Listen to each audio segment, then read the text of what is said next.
What impressed you the most about our Prophet ﷺ?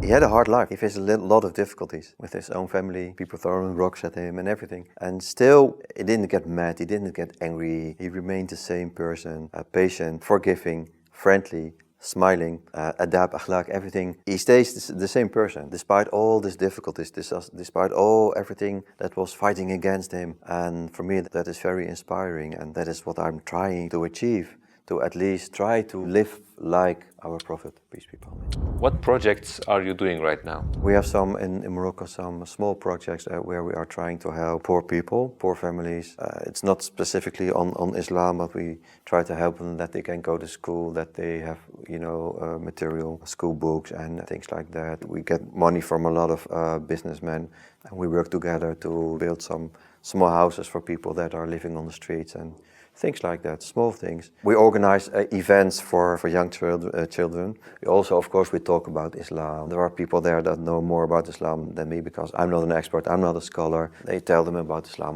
what you can do, how you can become a better Muslim. And so it's like we try to combine the charity with also dawah. I heard about Islam, as most people in Western countries, by media, by politicians. Islam, as the threat, as the cause of 9/11 and oppressing women and all the terrorist activities. And the problem in the Netherlands, in Western Europe, is that people don't study Islam for themselves. They just believe the media, they believe politicians, so they die. So what I knew about Islam was only, it was negative, it was dangerous. Maybe I hated the religion. I thought sincerely that the religion, that Islam was a threat for society, a threat for our freedom. When I was member of this of this Islamic political party, and this political party, PVV, their major point, fighting Islam, that was something that I supported, and I thought it was necessary, and I believed in it. Were there any projects that you were involved in against Islam? Yes, well, you had this famous movie. Yeah? I'm not a producer of Fitna, a lot of people think that, because the movie was made before I became active in this political party, but I was with some other people responsible for distributing the movie, for promoting the movie on social media and things like that. So I was part of this organization and part of promoting the movie. This is one of the examples. Of course, now I feel really sorry for that, but I was involved in some of these projects, yes, of course. I felt betrayed by them because, if you learn about Islam, then you also learn that everything they are telling us about Islam is wrong. It's negative. So I was really disappointed because basically they had brainwashed me in a person that was anti-Islam.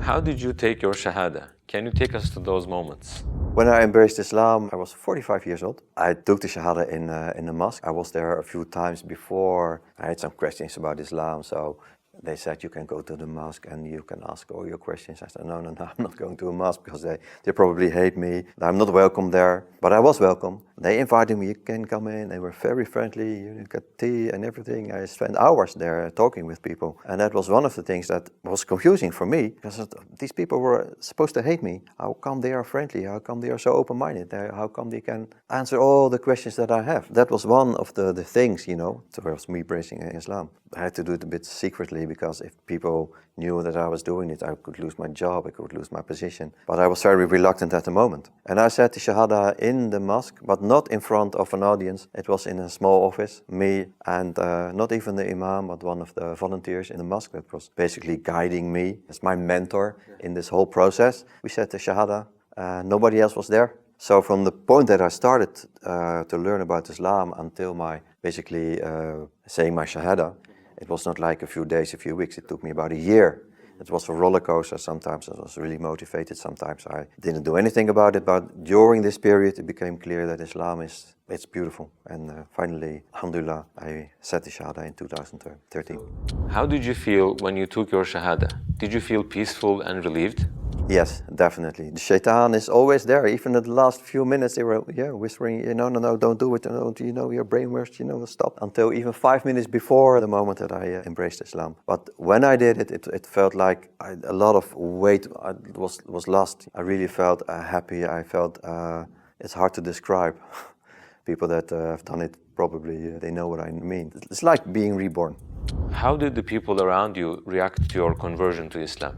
Well, they were shocked. To be honest, I made a mistake because this whole journey towards becoming a Muslim, embracing Islam, I did it by myself. Nobody knew about it. Only my mother, and she supported me. She still supports me, by the way. My friends, my colleagues, nobody knew about my journey. So I was a little bit afraid at a certain point from, okay, now nobody knows that I'm going into this direction of embracing Islam. For them, it would be a shock. So I was really reluctant.